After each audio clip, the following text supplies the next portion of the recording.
Qandaysыңар жігіттер? Ошо. Ушинтип жүргөнүңөр иштебейсиңерби? Тигилер иштетишпейт бизди. Атың ким? Мыйзам. Сиз иштегенде эмне болмок? Мен иштегенде каркырабыз кайтарылып, чегер абыз ийилип, гендерибиз тонолбой, чет мамлекетке бир тууган боордошторубуз темселебей, тарых музейиндеги окуялар болбой, кыргыз эли кыш кысын үшүбөй, Кытайга жерлерибиз сатылбай, жыргап жашайт болчубуз. Анан дагы мамлекеттик мекемеде бычакталып өлтүрүлгөн карындашыбыз тирүү болмок. Мыйзам иштебейт дейсиңер. Тигилер мени иштетишпесе, эмне кылайын? Бул жактын аты ким?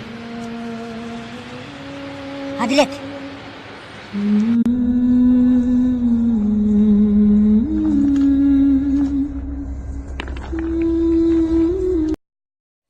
Саламатсызбы?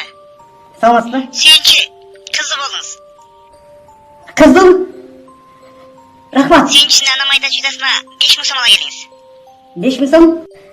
Кызымды сиздердин балдар бакчасына берейин дедим эле. Бат эле киргизем десеңиз 10 миң сом болот. 10 миң сом? Ассаламу алейкум. Алейкум ассалам. Кызымды сиздердин окуу жайга өткөзөйүн дедим эле. Кызыңызга 50 миң сом берсеңиз, 50 миң сом? өзүбүз эле университетке жайгаштырып коебуз.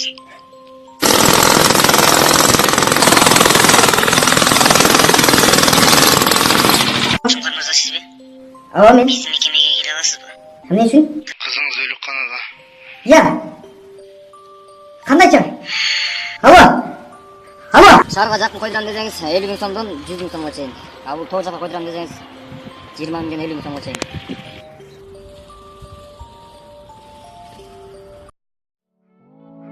Урматтуу кыргызстандыктар, сиздер үчүн Москва Бишкек Москва каттамында автобус жана 7 орундуу степ автоунаалары каттап жатат. Бардык шарттар менен алыскы жолго ыңгайлуу жана арзан баада. Биздин дарек Москва шаарында метро Новоясеневская автовокзалдан, а Бишкек шаарында болсо жаңы автовокзалдан жөнөп жатабыз. Толук маалымат алуу үчүн төмөнкү телефондорго чалып билсеңиздер болот. Толкун болот деңиздин күчтүү жери.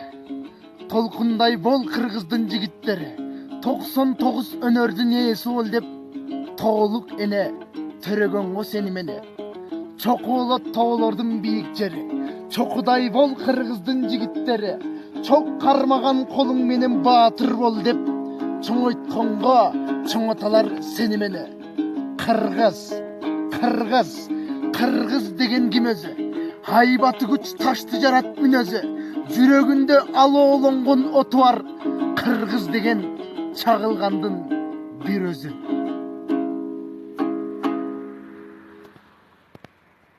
Урматтуу депутаттар, эгер силер маршруткага түшкөндөн уялсаңар, анда мен уялам, мындан уялам. Көзгө толоор бир чоң эмгек кылбагам. Колуң кезеп жолуң болсун деген сит жер шаарынан гүл кучкан заманам. Менсинип кыйгач карап кимдебе? Менден ашып, же кылдыңбы бирдеме?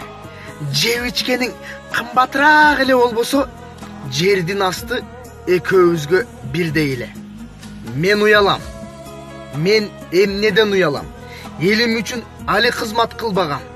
Кыйраткансып томкоруп койгонсуп, өлүп талып башкаларга сынтагам. Мен уялбайм. Кедейликтен, жоктуктан, тапкым келсе жок колумдан чок чыккан. Менин казынам, байлыктарым бул кыргызым. Батыш жакта жоо калаасын коркуткан. Кыргыз тили кыргыз үйдө сүйлөнбөй. Кыргыз тилин кыргыз калды үйрөнбөй. Кыргыз тили паспорту жок кыргыздай өз үйүндө өгөйлөнүп жүргөнбөй. Билбейм неге тилди мынча кыйнадык. Сындасак да орусчалап сындадык. Кыргызстан мекеним деп ырдабай Киргизия общий дом деп ырдадык. Кыргызчалап сүйлөп койсо күлөбүз. Орусчаны билбейт го деп күлөбүз. О кыргыздын эне тилди сыйлабай эмнебизге кыйын болуп жүрөбүз. Бүт балекет өкмөттөн башталат. Ураанырын киминдешип аткан. Орусчалап отчет алып жатканда кыргыз тилин босогодон башпаган. Казак тилин босогодон каратпай. Башка тилдер ой тарактап, кош тил дебей кошуналарга окшоп биз кыргыз тилде жазсак неге жарашпайт? Тил жөнүндө биз башканы айтпайлы. Башкалык көп этиканы сактайлы. Кыргыз тилин келечегин, тагдырын ойлончу өкмөт орус болуп жатпайбы? Кыргыз тили кылымды буындардан құралып, қырғыз тілі бізге жеткен бұл анық. Манас атаң сөйлеп келген бұл тілде маңқұрт болбой сақтайлы сұранычы. Ассаламу алейкум, урматтуу кыргыз эли, кыргыз халкы. Сөзүмдү баштаардан мурда жараат кетсе так калат дейт. Ушул кыргыз элинин жүрөгүндө так сыяктуу сакталып калган Дача суу айылындагы болгон кырсык эч кимдин эсинен кете элек болуш керек. 7 дубандан эр азаматтар чогулуп Дача суудагы бир тууган боордошторго жардам беришкен болчу. Бирок ортодон шылуундар да пайда болуп, банктык эсебин соцсет WhatsApp аркылуу элге жарыялап, элден акча жыйнап алып, бирок Дача сууга жетпей калган учурлар болгон. Айтайын дегеним, азыркы учурда да WhatsApp'тан ушул постту канчалаган контактыңыз болсо ошонун баарына жөнөтүңүз. Жардамга муктаж адамдардын өздүк эсебине мынча сом мынча тыйын түшөт деген баары карандай калып. Сиз болгону ошол зөөкүр Кудайдан коркпогон койнунда кото ташы бар шылуундун банктык эсебин сиз жарыялап, жанагы шылуунга жардам берип жаткан болосуз.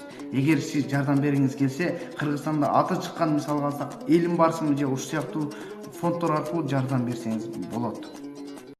Төрөлбөй калган арман. Билемин, үйдөн чыктым.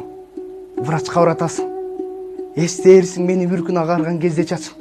Эркекмин, уксаң апа, мен сага керек болом. Намыска туруп берчү карасаң медет болом.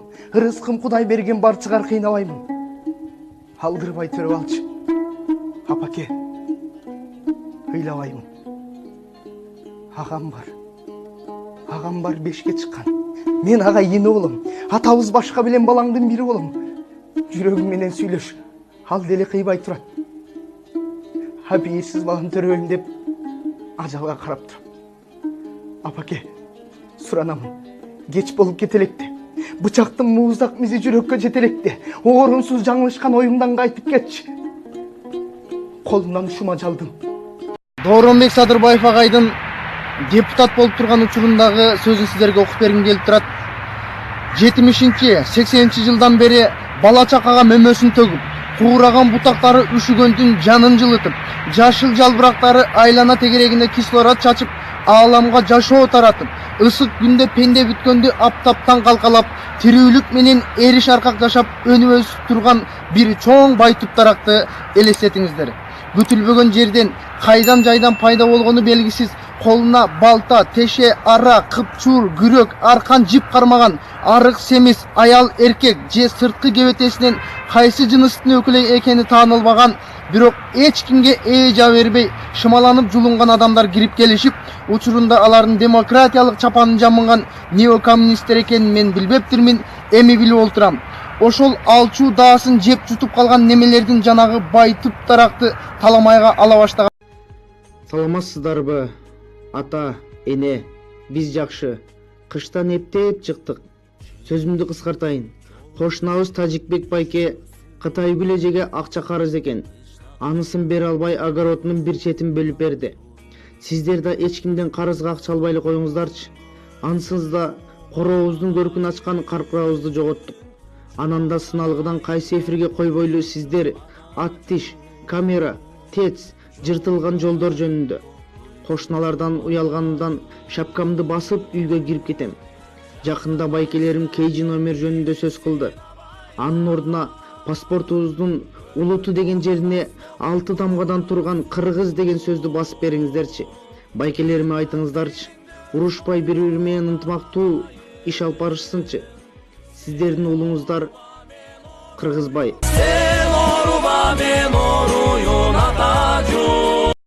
Амансыңбы жерене? Кыргызбайдын кайгы муңун угуп койчу. Айдын 15-и караңгы, 15-и жарык дечеле. Бирок бизге 27 жылдан бери караңгы. Качан жарык болот билбейм. Мына бүгүн Тажикбек байкенин балдары атасына ишенип, Баткенбек авамдын короосуна бастырып кирип бизди сабап кетти. Эң жаман жери өзүбүздүн корообузда өзүбүз токмок жедик. Качанга чейин кошуналардын ата-энесине суктанып, жетим козудай кыздарыбызды кошуналарга узатып, жерибизди алдырып, кенибизди каздырып, бир жерибиз сынып, бир жерибиз көгөрүп жүрө беребиз. Ата-энебиз бар туруп, ар кимден токмок жеп, кошуналардын босогосун шыпырып, алардын карыган ата-энесин багып жүрө беребиз. Эх, жерене. айта берсем көп сөз. Алдуулар алсыздарды дайым күнөөкөр кылат. Буга мисал тарыхтан чандап чыгат. Мен тарых жазайын деген жерим жок.